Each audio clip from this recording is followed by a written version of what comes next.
Welcome to the Very Liberal podcast with me, Lembit, and Mark Oaten, as we take a look in this run-up to the most uncertain general election we've had for many years. We know the outcome, of course. It's going to be a Labour win. But within that, what's going to happen? That's what myself and Mark are going to do. We're going to put our necks on the line by making predictions about the main parties. Mark, how's it been going with you? You've been out in the stump, something I don't really miss.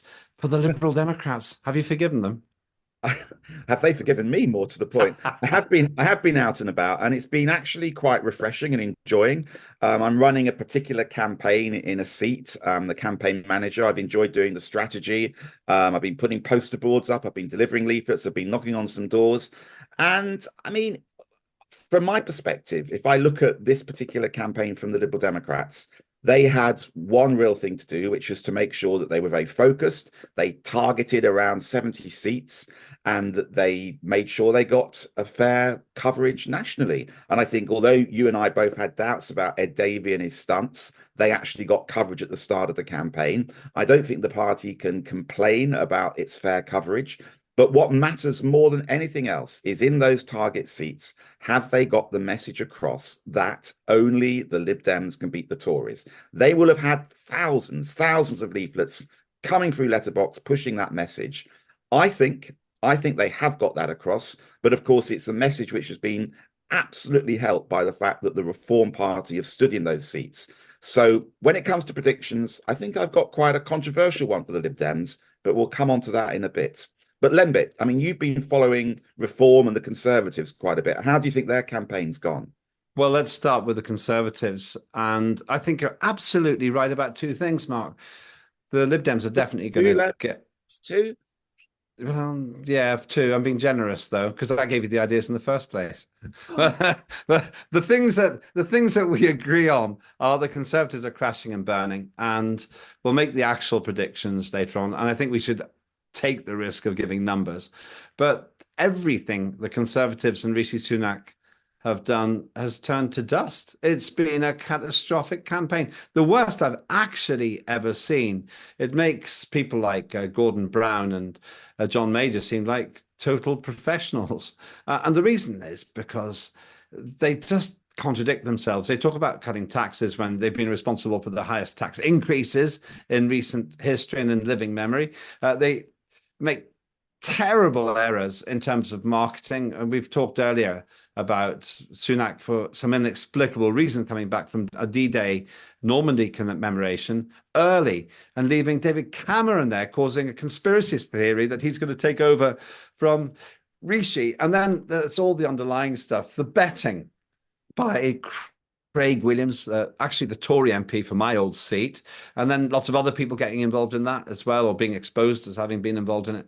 You But add all Lambert, I that mean, up. but the betting thing, I think, has been a sideshow. I don't think they can be blamed for that. I'm pretty sure that every single political party has got individuals who've been betting. They've just been unlucky that they got caught on that. I mean, I have bet on elections in the past. I bet on myself to win in Winchester, and I'm sure you must have had a bit of a dabble at the bookies, haven't you? Yeah, I bet on myself to win in 2010, which Oh, proves that I wasn't cheating because I lost. That's not the problem, though. The reason they've broken the law, the rules, the reason they cheated is because the argument goes Craig Williams, who's the private secretary to the prime minister who called the election, had insider knowledge. So he wasn't taking a risk. He was betting on a sure thing. That's the reason. And then the argument is he told other people. Now, this hasn't been proven in court, but in the court of public opinion, he's lost because Sunak has now done what eventually, grudgingly, he probably had to do, which is disown those candidates. So to put it in harsh perspective, Craig Williams put £100 bet on that we know of, and he's cost himself a 90,000 a year job. And that's the problem with it. It looks like it's jobs for the boys. It looks like pigs with their noses in the trough. Not you or I betting on ourselves, because that wasn't a dead set, as I proved, but I Mark. mean, I think one of the issues for the Conservatives is not just the betting scandal and the D-Day scandal, but also the inept way in which they have chosen campaign locations. I mean, I seem to remember they started the campaign in the very spot where the Titanic was launched. It was never going to go well from then on, was it? After the drowned rat announcement in 10 Downing Street, when we heard the music in the background from Things Can Only Get Better, of course, leading the headline, Things Can Only Get Wetter. But if you're going to say that, I was going to let this go. Let's run back to Ed Davey then. Joey the Clown, who you said would stop doing the stunts once the election got seriously. He's still doing the stunts. He was doing Because the bungee jumps. I mean, come on. How doesn't that possibly accord with what you yourself said about the importance of being taken seriously? But I think what they found was that the stunts were just a plan in the first few days to get attention. Actually, the public liked them. It worked. And it became a theme that Ed Davey is a normal guy, human. He can laugh at himself. He can have fun and also be taken seriously. So I think the strategy was to stop the stunts. But when it worked, they decided to keep them going. And if you look at the bungee jump, and my God, something I would never, ever do, you would love it because you like dangerous sports, don't you, Lembit? But No, I think Ed will say, look, that leap of faith message to Labour voters about coming over to the Lib Dems, the leap of faith to Tory voters coming over to the Lib Dems, he was able to get that message across simply by jumping off a platform. Genius, it worked. 70% of what you get from a message is visual. And only a small percentage is the actual words and the content. And just let's remember, the Lib Dems are entitled to a certain amount of coverage. He's squandering it with the stunts. He has to get the airtime, so he doesn't need to do this. And I still attest that if the Lib Dems don't get to be the official opposition, which I think is a possibility, we'll talk about that at the end, it's because Ed Davey didn't make himself look like the leader of the official opposition. That's my complaint about Ed Davey. No doubt he's going to have a massive leap in seats, but it would have been even more if he hadn't done what we call borrowed interest. And I wrote an article about this for the Daily Skeptic. Borrowed interest, when you do one thing which has nothing to do with the message that you're trying to get across, Mark. Well, look, I think it's worked, but we'll see literally in a few hours' time whether it has worked. But one person who has not been shy in terms of getting publicity, of course, has been Nigel Farage. I know you've been following the reform campaign, from its milkshakes being chucked over him to cans of this, that, and the other. He's had to have a lot of police protection, but you can't say that Nigel Farage has not made an impact in this campaign. It's a huge, huge impact, and we're not quite sure yet the impact that it will have in terms of votes for the other parties. I went to the huge reform rally in Birmingham, 5,000 people there. No doubt at all, in my view, as I said in our previous podcast, that those were authentic individuals who chose to come from all over the country, long distance as well. They were rewarded with spectacularly inspirational speakers on the stage. Anne Widdecombe was brilliant as well, by the way. She was there. Had a nice chat with all of those people. And what I saw there was a self-belief in a 5-year campaign. But what was interesting was how this was covered.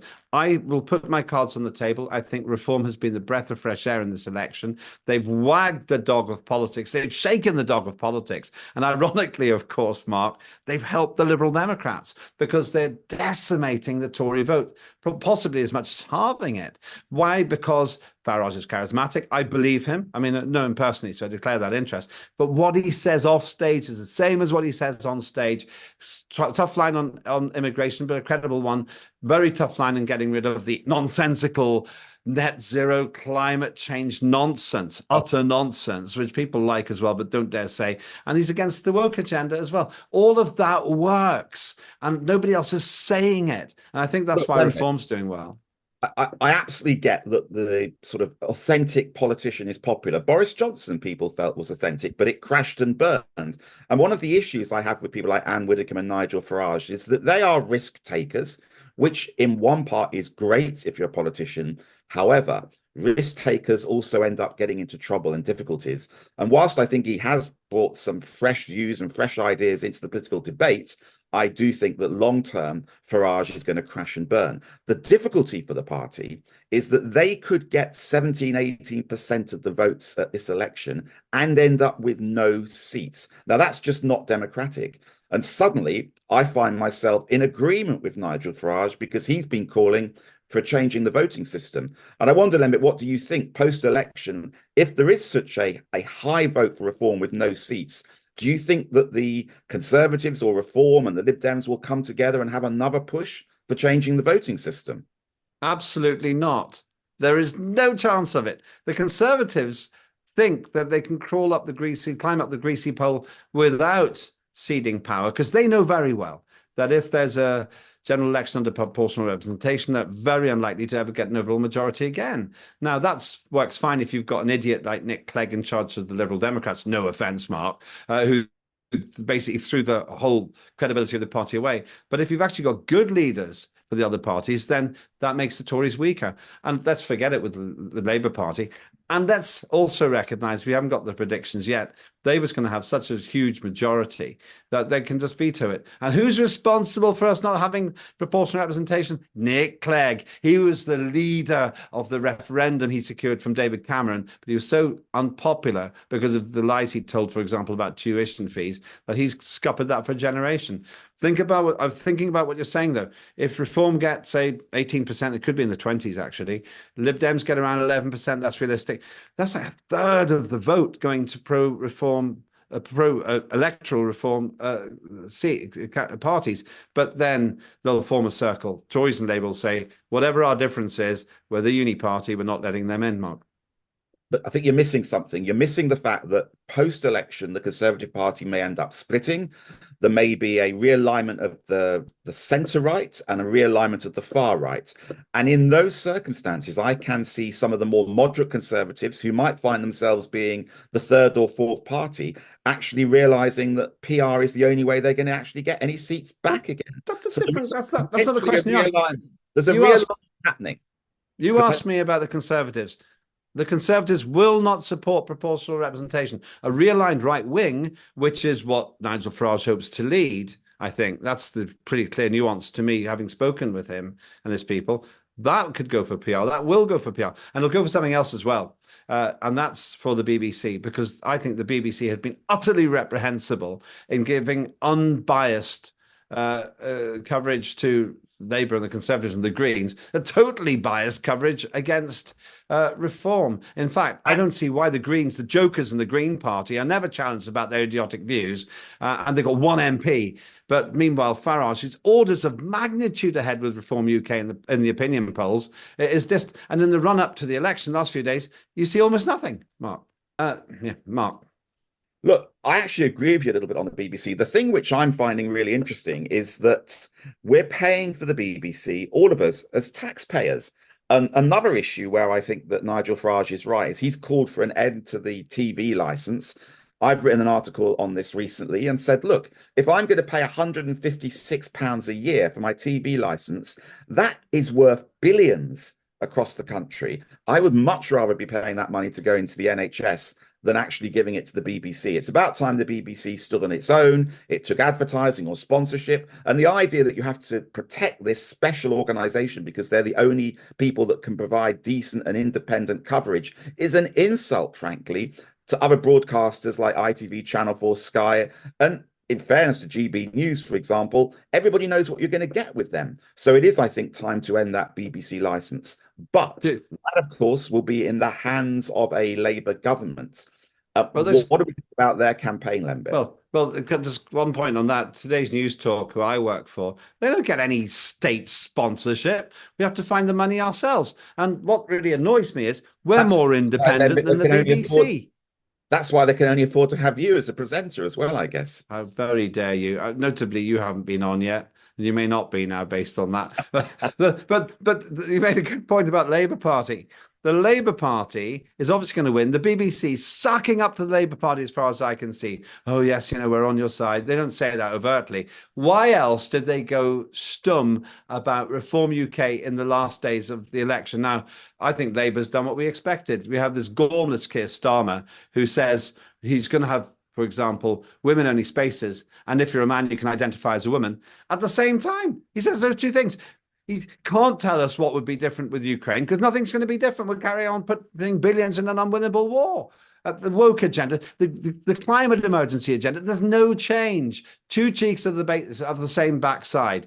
We've got Keir Starnak and Rishi Starnak, but he's going to win because he's a more palatable form of the Conservative Party. And I reckon he knows that. So he'll just keep quiet, get the election, and then, to misquote his own song, things can only get better. I mean, look, Lembit, they had one task, didn't they? And I described it as carrying the precious vase from one side of the room to the other without dropping it. And they are within literal shouting distance, if you like, of being able to put that vase into number 10. I don't think they're going to drop it now. I had my theory that somebody like Angela Rayner or one of the trade unions might be Mm. caught out and said something crazy, but actually they've managed to curtail that. It's all been about Starmer. I haven't even seen David Lammy anywhere on any broadcasts, and he's meant to be our foreign secretary in a few days' time. So they've kept this absolutely where they want it to be, saying nothing, doing nothing, and it looks like it's worked out for them. And But we'll I get think nothing. We'll I get think nothing as a result as well. well, I think people have no idea how bad this is going to be. I disagree. I don't think it's going to be that bad. I think that he's not a red under the bed.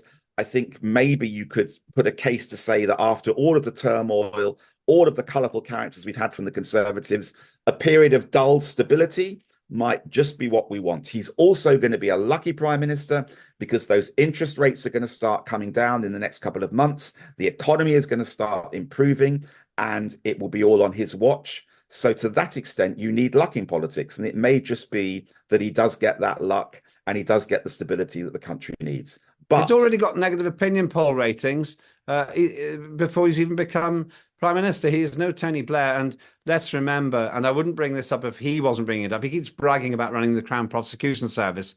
Well, I remember he chased after a very good friend of mine, Nigel Evans, who was eventually cleared of all charges, but not before Starmer's CPS wrecked his life for a few years. Complete, and I felt it was a homophobic attack on Nigel Evans, actually. So I'm really not persuaded by some of the things that he says.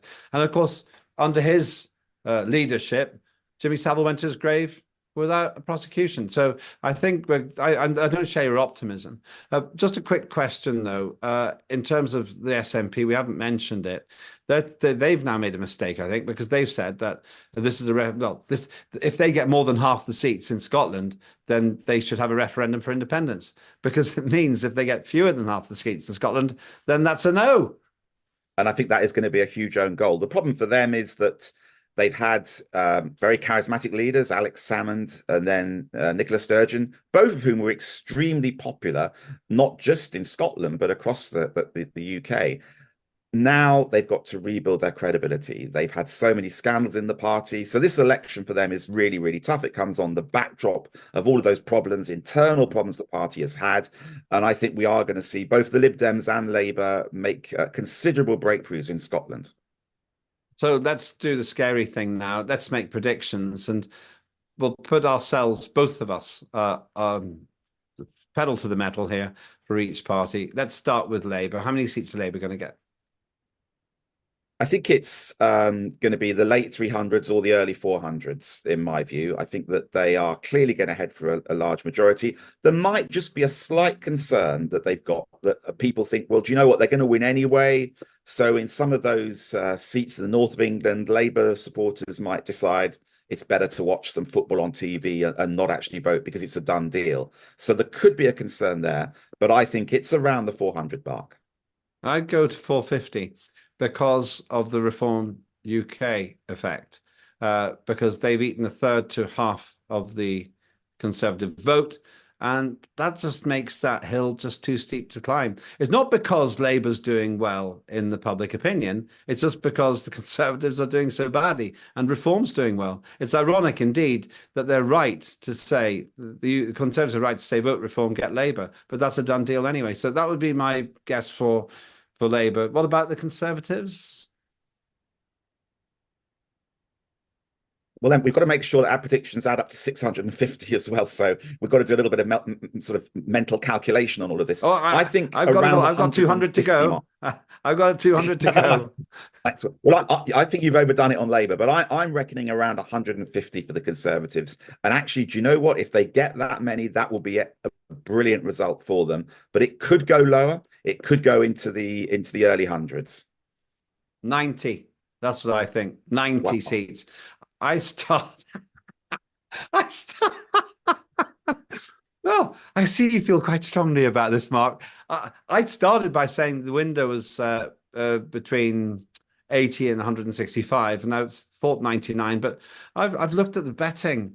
You won't find more than Ah, 90 you have seats. I knew you'd been betting. I haven't been betting, but I should have because seats which were close are now not close. I'm saying 90, just because of the Reform UK effect. But I could be wrong. So, what about Lib Dems then? So I'm going high. I'm going high on this. I'm going 70. Is as I think it'd be hard to get beyond 70, but the problem is that I'm told there are a number of seats on a knife edge, literally maybe up to 25, 30 or so seats that could swing either way by a couple of thousand votes. So if that goes the right way, they're into the 70s. If it goes the wrong way, they're into the 50s. I'd say 70, 75. I've talked to individual candidates who I trust, and they say this is what's being said, and there's no point in them lying to me. And so I'll go for 75 there. Outside chance they'll become the official opposition, but I just think that David blew that by playing the clown.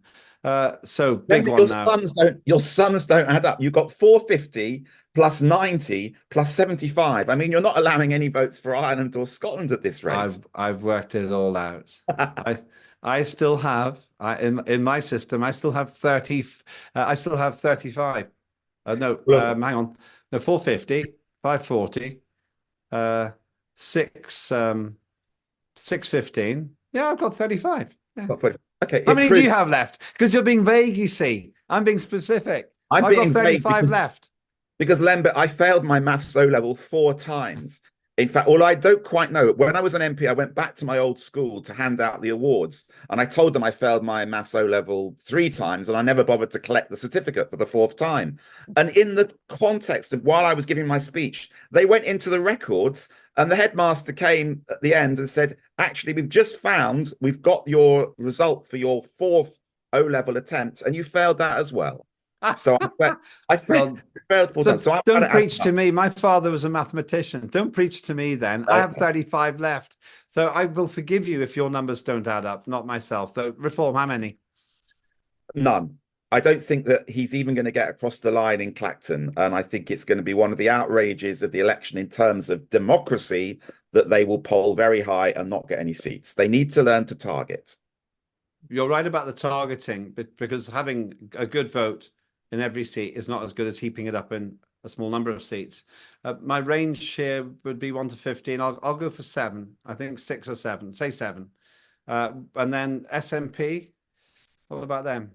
I mean, I think that they're going to face potentially quite a devastating result. They could be down. I mean, they've been up as high as the 40s and the 50s. I think they could be down into the teens in some way there. 15, I'd say. And then the rest, my wriggle room is the rest to the others.